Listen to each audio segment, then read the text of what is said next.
I did not do a lot of premiere and celebrity catering. I did some.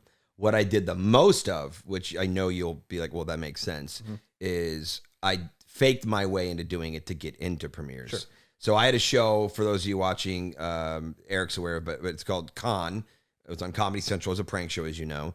And the way I sold that show was filming I booked a big commercial. It paid. I mean, this is back when commercials paid. Yeah. I love when I book a commercial now. I love people like, oh, dude, you get a new house. I'm like, do you know what commercials pay now? Yeah, it's not what you think. It's all buyouts now. Yeah, it's not what you think. Yeah. Like 20 years ago, you could book a commercial and you wouldn't need to work for 6 months. It was fantastic. Yeah, that's not the case anymore. There's some voiceovers that exist like that. But anyway, I got this job. I made some money and I shot a pilot. But the thing I did the most, and I was glad I had waiter experience, was I was like, what's the best way to get into a premiere party? Because people would love footage. This is before YouTube. So I know YouTube now, like, you're like, oh, you're just describing what YouTubers do. They crash things. Okay, that's great, assholes. Yeah. I fucking beat these guys to this. So like, this was like 2000. This would be 2003. Yeah. So like, there's no YouTube. Okay, there's barely internet on your phone. Like there certainly isn't smartphones really. Yeah. And so we all got fucking like Nextel, chirp, fucking walkie-talkie, your friend in Pittsburgh. I miss that still. Oh, that shit was gold, dude. And so the first one I ever did was Ocean's 11. So I wanted to go to that because I'm like, now if there was ever a party to document, you got it. And it'd be the Ocean's 11 party. Yeah. Look at that fucking cast. They make casts like that all the time now, but not then. No, that was ridiculous. And they're all at their prime too. At the beyond prime. Yeah. This is Clooney, Damon, and Pitt in their absolute prime. Yeah. And so I'm like, that's good. With Julia Roberts, the boot. Julia Roberts, Andy Garcia, it's the party to be at. Yeah. So this was back when back when the theaters, all the premieres used to be in Westwood. They still kind of are, but they were exclusively in Westwood. And I'm like, I want to get in that. So I watched, I showed up. And I was just like, how can I sneak in? Is there a door that's not being covered? Nope. There's a lot of stars at this event. These are covered. And so, but then I just noticed like, well, the one place where they don't really check anybody too hard is the catering entrance. Yeah. Why is that? Oh, because they all look like worker bees and they're wearing the same outfits. I got a catering outfit in my car. I mean, you keep, when you're a broke motherfucker, you're Batman. Yeah. Your utility belt, you're ready to be an extra, a waiter, you're ready to fuck, you got condoms. Your car is you go wherever, right? I think one of my favorite. By the way, the only lie in that whole story was condoms. I didn't wear any, but go ahead. I think my favorite con you did, because it wasn't even a con, it just was like gaming the system a little bit. It was smart, was when you would open up your trunk and you'd had taped in the back of your trunk all the different. The fast food cups? Fast food cups. Yeah, Carl's Jr., like so you McDonald's. just walk in and get free refills whenever you wanted, because that was their business model. And if you it'd be suspicious if you went in with like a cooler or something, but like you go in with Carl's Jr. cup, nobody's going to bat an eye.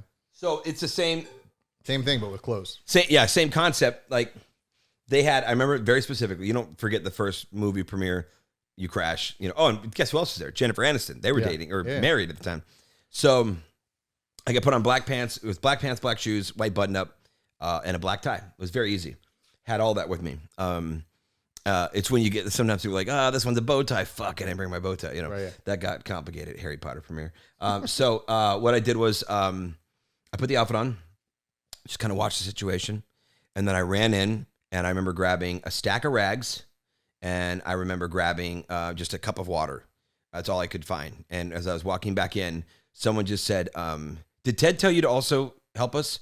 And I go, I have not seen Ted in a while, so you're definitely not talking about me. And the guy goes, oh my God. You know what I mean? Like, it's like, I mean, in that moment, you don't go, who's Ted? You're not getting in. Yeah. You know Ted. Yeah. You and Ted have played golf. You know what I mean? And so, or miniature golf, you're broke. So I go in, and at that point, my main goal is to figure out how to get back out to the catering area and get my backpack. Why? Well, that had my real clothes. I don't want to be a caterer all the time. I want to party at the fuck. I want to get drunk. Yeah. I wasn't sober at this point, so I'm down to fuck. Daddy wants to drink with Brad Pitt. You know what I mean? So I'm going around the room. I'm learning it, and then finally I get back out there. And what's funny is like there. I think you know what I mean. Like there's like a brotherhood amongst servers. There's just a. So I say that because one guy saw what I was doing. All right, but this guy was cool. It's like one of those movies where the guy escapes from prison and someone has a chance to tell on him, but then they're like, "I wish that was me." Yeah.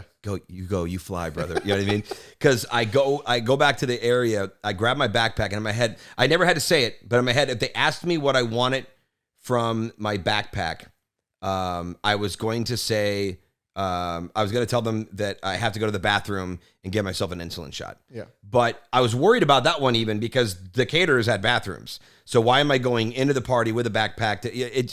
Luckily, I wasn't asked, but that was my plan. You have to be ready. So I go in there and I get in the bathroom. I put a nice shirt on. I'll show you. I had a nice shirt. And it looked pretty good for being in a backpack because I got a picture with Catherine Zeta-Jones. I got with Michael Douglas. Mm-hmm. I never got a picture with Brad Pitt. And again, this is 2002, 3. Yeah. Like, I'm not at the... I don't have a credit to my name, so I have no shame. I'm not like... None of these people know who I am. Not that Brad Pitt knows who I am now. But I'm just saying, like, I have nothing to lose. There's no... Is that Skyler Stone asking for a pic? Like, you know, like I could just like I was a geek with a portable camera. Yeah, I had a disposable camera, and so Brad Pitt was eating so much junk. So you know how he is in all the movies. That's how he is in real life. Yeah. He was literally shoving. They brought him a Domino's pizza. Everybody's eating like filet mignon skewers and caprese salads and there's nice food at this place. Brad Pitt's assistant ordered him Domino's and he's eating Domino's out of a fucking pizza box. I'm not making that up. And Jennifer Aniston though meanwhile is eating like a chicken skewer, you know. And by the way, that woman is so fucking hot in person. Oh yeah. Oh my God, so hot. So I snuck into that and I filmed that experience. I didn't have any hidden camera, so I had to like hold up a portable camera once in a while and just get like, you know, shaky camera.